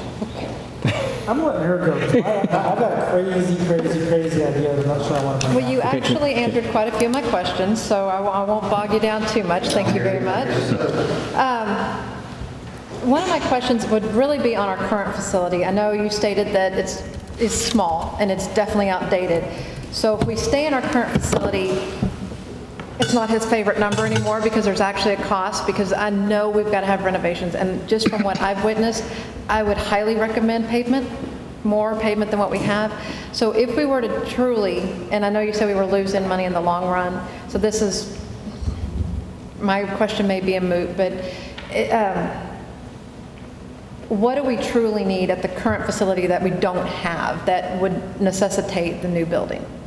Well, we only have one current facility for buses to be able to be serviced in, and they can't drive through that, so there's lack of storage for that. Also, our maintenance facility, if you look at the size of it, is very small. It's only can house maybe 5 or 6 people in there, and just like this little garage that you put some storage. So we can't store any materials. We don't have any places to store material. And then the house, I don't know if you've been by, but I stay in a little house. I'm in 1 bedroom. There is where I'm at. And so our planned room, we just have no storage. So it would take a considerable amount of money to renovate that area. Plus the parking area has no paving, it's got gravel in it. It's too small as well. And it's not a great view from, let's say, the senior center and the rec center from town too. So from their perspective, they say it doesn't look too pretty, right? We need some more landscaping. I don't know where Ms. Gregg is, but she would say more landscaping. So it would take about the same amount of money to be able to renovate that to get to what we need. Do we know what the appraisal value is on that land? We do have that appraisal value, and I can provide that to you. So help me out here on the plant services. Could you just go over a little bit of some of the things that plant services are providing to the bus system? Is that all maintenance type of So plant services and transportation, so we say custodial, Yep. grounds, maintenance. You know, we have a transportation facility, which they have 40-something employees. Okay. And then we have our custodial, which is 40-something employees. Custodial staff. Another 20-something for grounds and maintenance. Okay. So that's what we provide Okay. for us. How much more room with the current location that we've got plotted out for the station? How much more room are we getting? I mean, is I'm sorry, it for what we have currently, and then where our plans are to put it it's by the complex, Mr. Chavez, the complex? That's correct. Because to me, it just, my vision, it looks like it would be smaller to move it there than what we currently have, or is it just the way it's laid out? It's, I guess I would say it would be more consolidated at the complex, because right now we're in so many different buildings. We're across the street, plus we have, a King facility over there. We have the maintenance that's over next to the transportation facility, so we're sort of spread out, so it'd be more condensed at the athletic complex. So is that what you mean by smaller? I mean, just acreage, square footage, the land Acreage, itself. it would be smaller. Plus, we're taking advantage of the parking lot at the athletic complex for the majority of the year. There's nobody on it except for during those football games. Right. So we're trying to take the economy and save money by using that concrete that's there. And how many buses do we have? There's 43 buses that we have, and I believe that there's 3 of them that we just paid for the additional routes the board approved. Next year. So if we sold King and the property there, would we be allowed to use that money? I believe the board can use whichever money. Yeah, that was going to be my... Yeah. So my first crazy response, I'm sure a lot of people are going to be really surprised at, is, could you fix buses in the gym at King? Could you tear down a wall and fix a bus in King? I'm sure it's... Well, I want to know how to get in there. You have to get in there. Break down a wall, you're fine. But no, Mr. Flores is right. So my two concerns are the package that I'd like to see from a financial perspective is this, is let's get talking to the town, although I know the town's not technically able to buy the land, but I think we need to expedite the discussion for King. And my biggest concern on that in the future, if you like, on the discussions. Yeah, and my biggest concern is this. We take the 2.4 that you're asking for, gives us a remaining of 16.5. Our fund balance by policy is about 13. That leaves us with a $3 million balance, which I'm not comfortable with, especially because of this. We're taking from fund balance tonight for FTEs. We're taking a little bit of fund balance tonight, or if we approve this next week, for FTEs for the balance of this year. What does that look like to fund balance next year? With our new CFO coming in, I think we really need a much larger picture of, okay, we've got $3 million. If we do this, we've got a balance of $3 million. We sell King, and we've got a balance of $4 million. But our 5-year projection based on WADA and where we are in state funding, just from the M&O side, we're going to have to dip into fund balance $500,000 a year. That gets really scary really quick. Mm-hmm. Well, and to add on top of that, we tend to go over budget on some of this construction. Right. Well, and not only to that, but also our future growth as the district, because I'm still thinking we do not have a 5-year plan in place with our current growth, and that's what scares me the most about spending this out of fund balance and then building something right now, and we don't have that 5-year plan. Well, where's our growth going to go? What if we need to expand Chavez? You could say that I'm just too nervous. I want to hold off on plant services. I might want to move forward on those other projects like at the high school. Those are pretty straightforward. Yeah. Plant services, maybe we need that 5-year plan that Dr. Strike has already asked us to get going on. And so that might make me feel more comfortable until you know a bigger picture about spending that kind of money on that facility. Maybe the school is more important this time versus that. So I have to echo what they're saying. My biggest concern is making sure we prioritize what the funds are actually being used for and where they're going to use for, not only now, but in the future. You know, we don't, like I say, we don't have, or we haven't had in the past, a direct strategic plan of, hey, these are the things that are the priorities that we need to have based on our demographics or demographers report.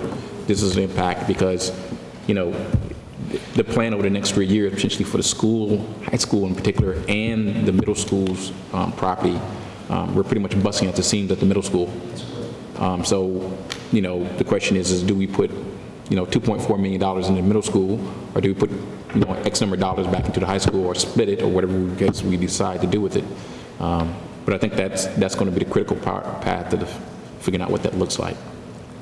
That's a fair point. Now, remember that shipping and receiving, there is an element out there that we, you know, maybe we just say lease or whatever the board chooses. Well, right now, what you guys have is a lease. You have $30,000 that, well, it looks like you actually, do you need 5,000 square foot or 3,000 square foot? 3,000 is the minimum. 3,000 would get us, that's currently what we have. Right. And so I think that we can get by with 3,000. So 3,000 is the minimum you have now. Yes. So you're looking at $36,000 a year.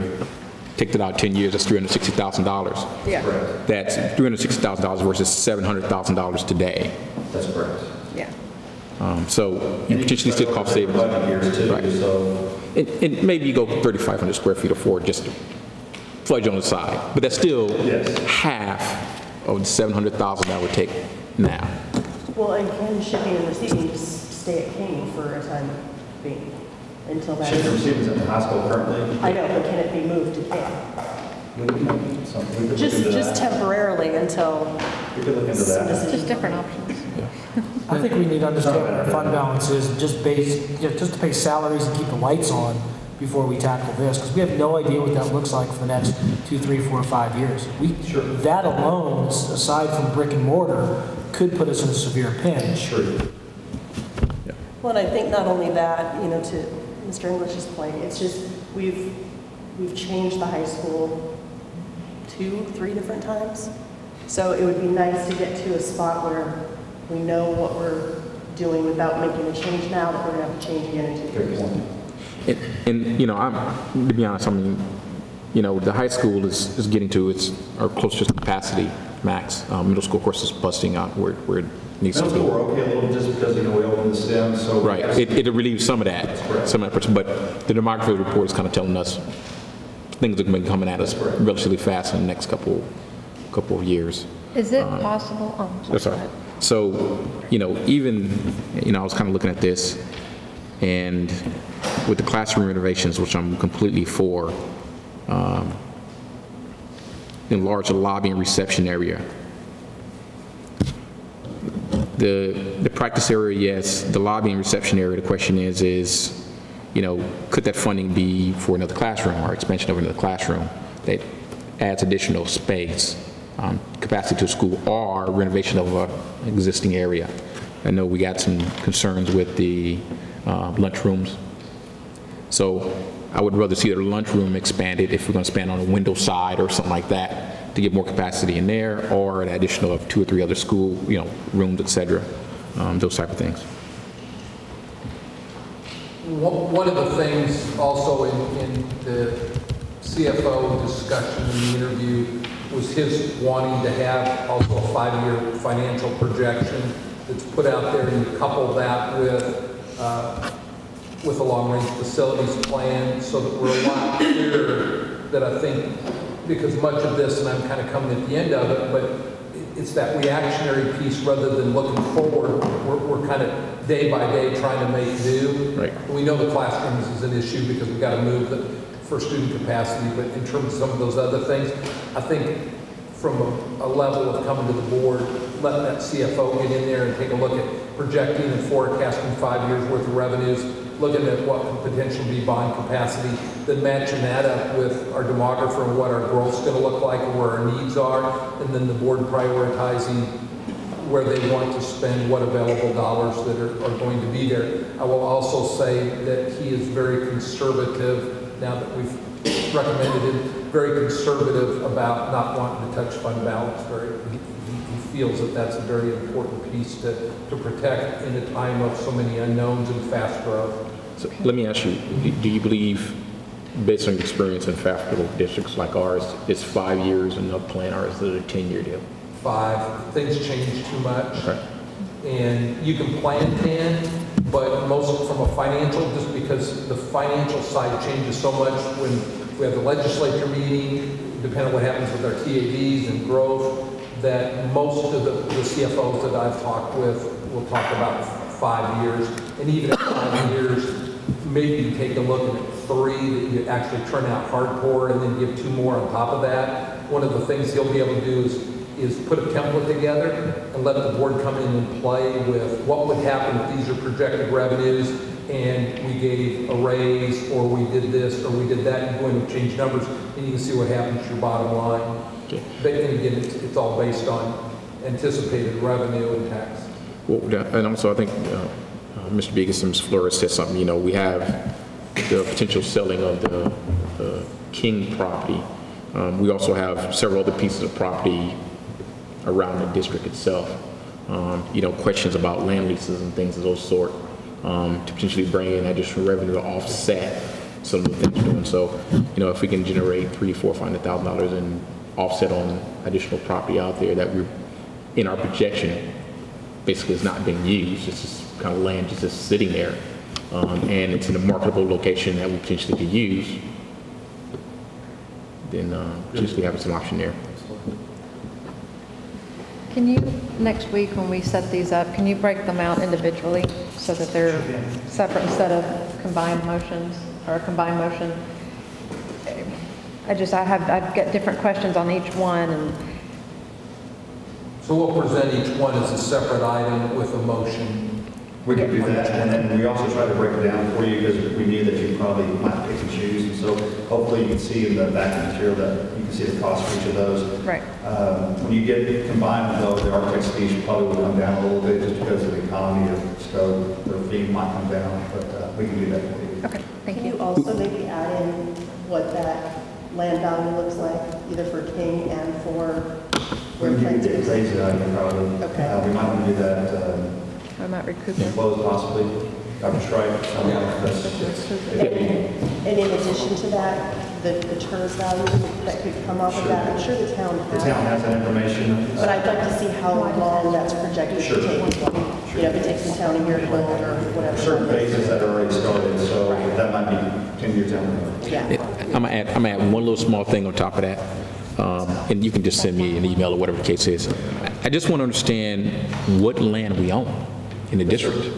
I've seen, you know, Little MISD owns this land, Future Growth there, and then there's a couple land, and then I know in front of Lakewood Village we have land there. That's correct. I would probably keep, well, we can talk later about Yeah, that. Yes. so I just want to understand, you know, you list out, say, hey, here's where this plots of land, and if we see that we got like 30 plots of land that we didn't know about, it's like, oh, okay. Yes, sir. Thank you, appreciate that. But I have to say, the format in which you demonstrated the layout for the project cost and standard, I actually appreciate.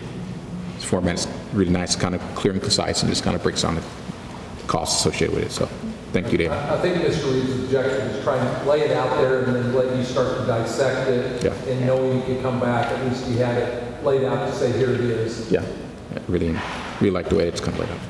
Okay. Thank you all so much. Okay. Thank you. Outstanding. Thank you. All right.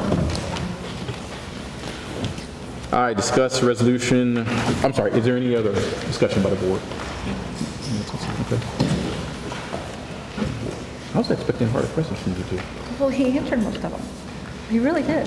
He did good. I'm disappointed. And that's how we're going to pay salaries 2, 3, 4, 5 years from now. Yeah. Discuss a resolution ordering trustees election.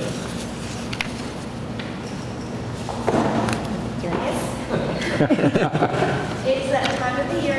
Yes, it is. And we will be asking for you to approve the ordering of the elections for May 9th. Okay. And item J, discuss the joint election agreement and contract for election services with Denton County. Yes, this is the contract that we have with Benton County to have joint elections, and it comes every year for Benton County, and it's pretty generic for all the school districts in Benton County. Okay. Any discussions from the board? Discussions there. All right. Outstanding. I'm going to move up to board comments real quick so we can start discussing those. Discussion of future board meeting dates. Dr. Strike provided us with a list of all the future board dates. Most dates fall on the second and third week of the month, second, third Monday of the month. There was a small minor change. One was for the board, potentially a board retreat, and another one was, and I think Dr. Strike pulled this one, was for the 16th, I think. We originally thought about moving to the 23rd because there was a day off for the teachers. Our school was closed on the 16th. That was for this month. This month, Yeah. that's right. So we'll go with the 16th. You're still going to go with the 16th? Yes. Okay. Because we already, previously, based on that second and third, there had already been some students invited, parents notified that the honor choir was going to be singing. Okay. All the arrangements had already been made for that, so that was why that kind of bounced around. Okay. And for March, we had a change due to spring holidays. March, we have spring break, so we were in there with the 16th, and then you had suggested potentially a team of 8 training sometime during that month, and that's up to the board, of course. So through the hiring of Dr. Strike, Mr. Bob Griggs will provide us a service of Team 8 training, potentially have that in March. That's one option. Another option is going back and having that after elections, having it all together there. So that is another option. That's included already, though. That is included. That is included. So what I would like for the board to do is give me a thought on that Team 8 training, if they would like to have it after elections. Okay. After elections? Okay. So we'll move that to after elections, the Team 8 training, so that we will have that all at one time. So do we want to come back then with the 23rd? Should we list that as the second board meeting date in March? Because you were talking about a combined, so should I go ahead and put that as 23rd sounds good. That'll give you guys that week off, so you don't have to come in for the week. Right. Yeah. Is the board okay with the 23rd? Just one meeting in March? Just a movie in March. It would be the 16th and 23rd? 16th would be the first would be the workshop. Right. And the 23rd then would be the regular board meeting. Because spring break sits in between. Prior to that. Well, it sits daily on, it sits before that. Right. It's the 9th through the... Right. Okay. Correct. So I'd like to make a small request. I will not be available on the 11th of May. It's the first meeting after the elections, and I'd like to be present if possible. I actually will not be there either. Okay, so I have a work training. May 11th, we could do either May 12th or... What is your timing like? I'm gone that whole week. Your whole week? Let me look at the calendar here. Work night, where's my little calendar?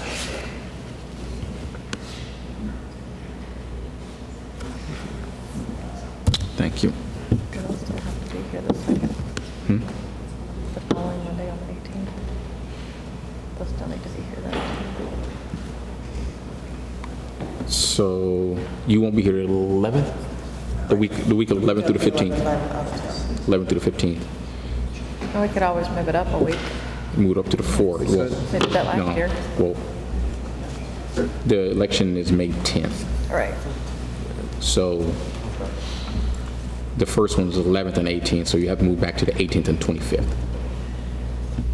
If we did two, both meetings? yeah, if we do two meetings, it'd be 18th and 25th. 18th, would you be available 18th?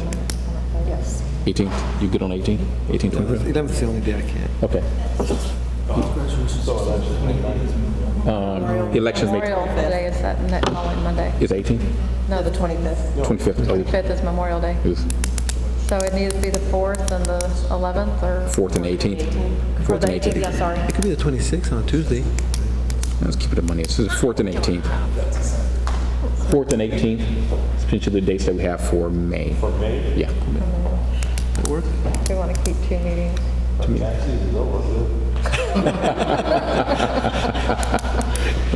can show up 4th and 18th. Does that work for you? Ms. Cooper, 4th and 18th. Okay. I'll put those in another, send out another. Outstanding. Thank you very much. So just on the Team of 8 training, what was decided for that? We're going to do it after the elections.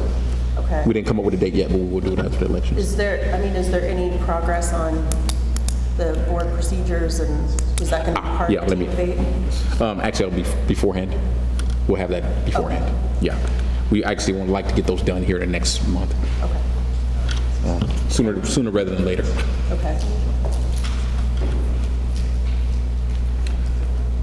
Discussion on teammate training and board meetings. Discussion and communication on business community. Okay. So me and Dr. Strike spoke a bit about working with our business communities. And more importantly, we have several businesses which are now coming to the area. Toyota, for example. We got Hope Caterpillar up on 380. We got Tractor Inc. inside of the city itself, and just a host of businesses that we have out there. So one of the things we would potentially want to do is really kind of reach out to our business community. And I'll take it from there then. And Pat and I have already had some conversation in terms of the community relations part of her role, and we'll have further this Wednesday of this week. I'm meeting with the superintendent in Frisco to talk about is there invited to things and part of conversations with economic development in the area that we're also, would he please include us in those conversations and make us aware of things that maybe don't come our way that will impact us, that may impact them more directly because of being in Frisco, whether it's the $5 billion mile or if it's in the legacy park there that has, albeit Plano has a huge impact on them, but we know that that's all moving our way too. So we know that people from Toyota are already, according to one of the bankers I talked to, they are looking at buying homes here in our school district, and so we just want to get the cutting edge of that in a positive way.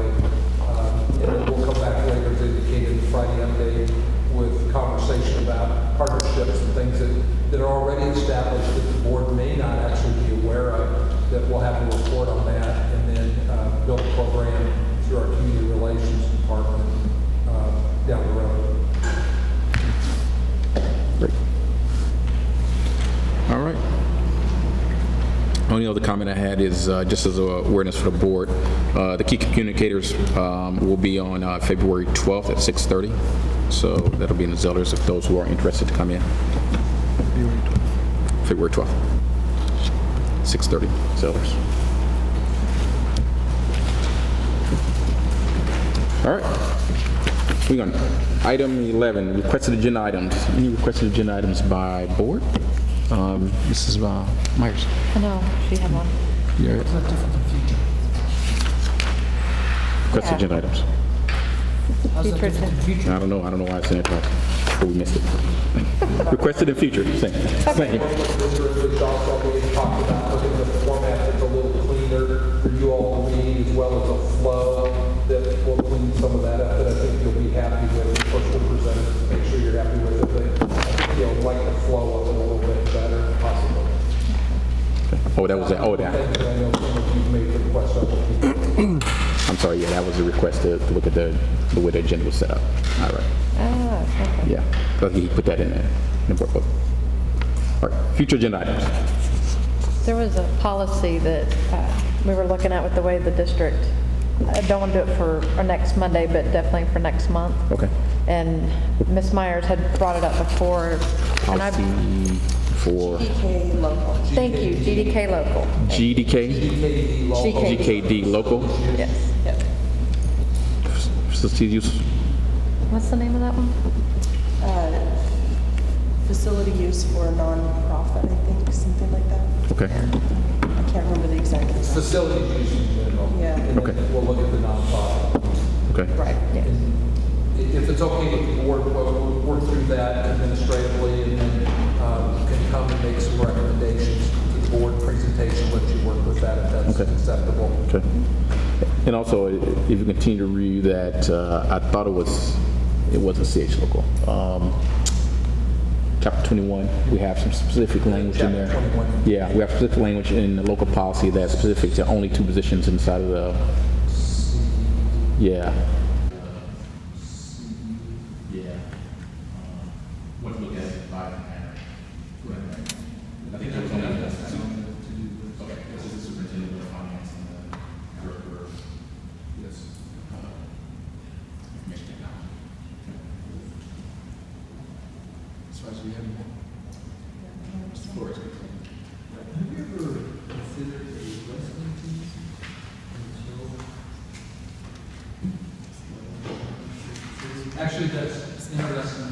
say that. I'm going to talk to Ms. Howell about it on Thursday. I think we have mats. They'll have to map the districts from football because they do map drills in football. And that's a facility question too in terms of where we do that. And because it does impact facility. But a school of our size with of course, I'm a wrestling fanatic, so I would love to see that. But the benefits to so many kids is amazing. The more kids we have in extracurricular activity, that's what we have in trouble.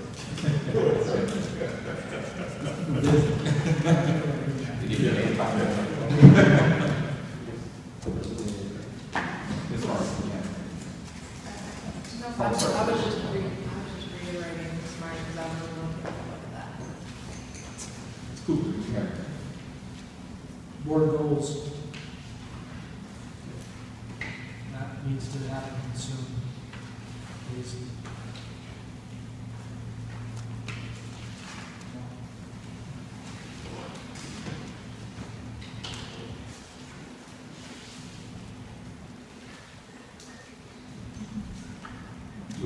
No. None. At all. Next week, though. Next week, I'll have at least one. The only other thing, I did notice, I had a chance to walk through high school that the gym, the mirrors on the gym, it's just really kind of cracked. Kind of curious. The way to cracking the mirrors, tearing the mirrors up.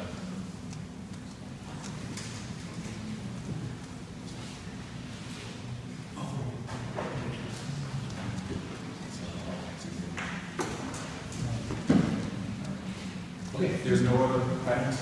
Once again, I'll ask out there in the community and staff, we had some mishaps today. It was a very busy day for staff, and I can't say how much we appreciate what you guys are doing throughout the day, watching our kids who are injured, kids who have problems, taking care of them, and making sure they get back, and informing parents more importantly, and being careful for them. And it would be great if we'd send our prayers out to their child who's injured today. Any child in the district is really important to us. We want to see a child. So that you guys keep the family and the child in prayer. That's it. Any motion for adjournment? So move to the second. All in favor? Opposed? Carries.